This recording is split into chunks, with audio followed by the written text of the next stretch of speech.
Vote హక్కు గొడ్డల పార్టీకి లేదు అధ్యక్ష. అందులో గతంలో పనిచేసినటువంటి విద్యాశాఖ మంత్రి సిగ్గుపడాలి.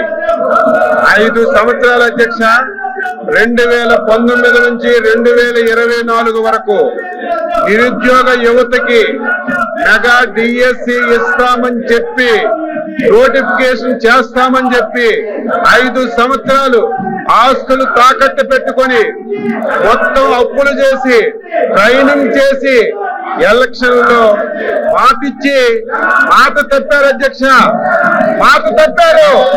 5 సంవత్సరాలు నిరుద్యోగుల జీవితాలతో ఆడుకున్నారు. అందులో కొత్త సత్యనారాయణ గారు అధ్యక్ష విద్యాశాఖ మంత్రిగా ఉండి కనీసం వాళ్ళ గొడ్డల పార్టీ అధ్యక్షుడికి చెప్పి నోటిఫికేషన్ ఇచ్చుకోలేనటువంటి దద్దమ్మ ఈ రోజు మళ్ళీ శాసనమండలిలో మాట్లాడుతున్నారు అధ్యక్ష.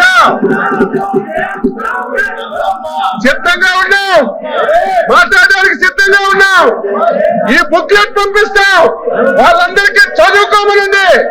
ఎక్కడైనా సరే చిన్న పొరపాటు జరిగింది అధ్యక్ష, చిన్న తప్పు జరిగితే సిగ్గుండాలి.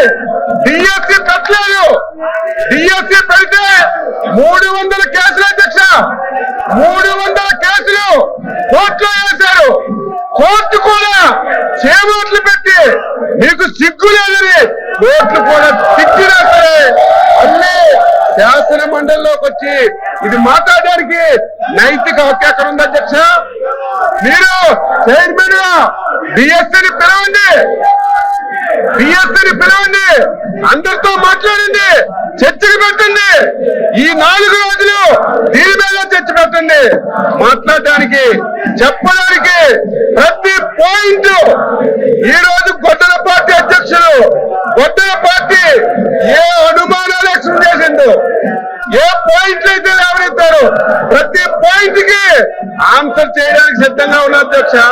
సిగ్గు లేకుండా 5 సంవత్సరాలు మోసం చేసి యువతకు దగా చేసి ఈ ప్రభుత్వం ఇచ్చిన మాట ప్రకారం డిఎస్సిని నిర్వహించి సకాలంలో ఉద్యోగాలు ఇచ్చారు అధ్యక్ష. సంవత్సరం అయిన తర్వాత కావాలని చెప్పి సంవత్సరం మొద్దు నిద్రలో ఉండి కావాలని చెప్పి ఈ రోజు విమర్శలు చేస్తుంటే బాధ కలుగుతుంది అధ్యక్ష. ఈ రోజు ఎవరైతే 5 సంవత్సరాలు కష్టపడి చదివి ఉద్యోగాలు సంపాదించారు వాళ్ళు అవమానపడిపోతున్నారు అధ్యక్ష. అధ్యక్ష, మా డిమాండ్ ఏదైతే డిఎస్సి మీద ఉందో దాని మీద చర్చ జరగాలని అన్నాం. నేను ఒక విషయాన్ని తమ దృష్టి తీసుకొస్తాను. ఇది నాకంటే ఇంతకు ముందు అచ్చెన్నాయుడు అగ్రికల్చర్ మినిస్టర్ గారు మాట్లాడారు. ఆయన మాట్లాడిన భాషను ఒకసారి చూడండి. ఆయన మాట్లాడుతూ కొత్త సత్యనారాయణ గారు దద్దమ్మ మనిషి మనిషి మనిషి మనిషి మనిషి మనిషి అధ్యక్ష అధ్యక్ష అధ్యక్ష అధ్యక్ష అధ్యక్ష మనిషి మనిషి మనిషి పెరిగితే బుద్ధి రాదు. ఎద్దులాగా వచ్చి ఎద్దులాగా తెచ్చితే మనకి వచ్చి తెలుస్తాడు రావు. భాష బాగోవాలి. ఎవరు దద్దమ్మో, ఎవడు అమ్మవుతున్నాడు, ఎవడు ఉన్నాడు, ఎవడు పరిపాలన చేస్తున్నాడు, ఏ రైతులు వచ్చి ఎరువులు లేక వస్తున్నారు, ఏ రైతు ఇబ్బంది పడతారు రాష్ట్రంలో. ఈ దద్దమ్మ వచ్చి తెలుస్తుంది. దయచేసి ఈ భాష మంచిది కాదు. ఈ సభలో శాసనసభలో మంచిది కాదు. ఆ వర్డ్స్ అన్ని విద్య చేయండి. ఏంటి ఇలాంటి భాషలు ఆడని గౌరవంగా మాట్లాడాలి నేర్చుకోండి. గౌరవంగా మాట్లాడుకోండి. డిఎస్సి మీద జరగాలి.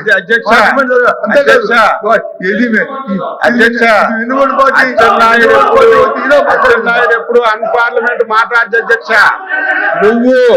మీరు గత ప్రభుత్వంలో విద్యాశాఖ మంత్రిగా ఉండి 5 సంవత్సరాలు 19, 20, 21, 22, 23, 24 అని 5 సంవత్సరాలు లక్షల మంది యువకులను అధ్యక్ష డిఎస్సి పెడతామని చెప్పి ఆశ చూపి డిఎస్సి పెట్టలేదు. ఆ రోజు విద్యాశాఖ మంత్రిగా ఉండి మీ గొడ్డల పార్టీ అధ్యక్షుడిని కనీసం చెప్పలేని వ్యక్తిని ఏమనాలి మీరే చెప్పండి అధ్యక్ష. నేను కట్టుబడి మీరు ఎరువులు అంటున్నారు, వ్యవసాయం అంటారు, దేని మీదైనా ఈ 2 సంవత్సరాల్లో వ్యవసాయ అనుబంధ రంగాలు ఏ శాఖ అయినా మీ పాలన మా పాలన చర్చించడానికి ఎన్ని రోజులైనా సిద్ధంగా ఉన్నాం. దత్తం అనేది అన్పార్లమెంట్ అయితే చెప్పండి అధ్యక్ష, దత్తం అనేది అన్పార్లమెంట్ అయితే చెప్పండి, క్షమాపణ చెప్తాను, నాకేం అభ్యంతరం లేదు. చేత కాని వాళ్ళని దద్దమ్మలు అంటారు. మీరు విద్యాశాఖ మంత్రిగా ఉండి డిఎస్సి ఇప్పించడంలో వైఫల్యం చెందారు కాబట్టి, చేత కాలేదు కాబట్టి దద్దమన్నాను అధ్యక్ష. ఇది అన్పార్లమెంట్ కాదు. అన్పార్లమెంట్ అయితే చెప్పండి. నా పర్సనాలిటీ గురించి మాట్లాడుతున్నావు,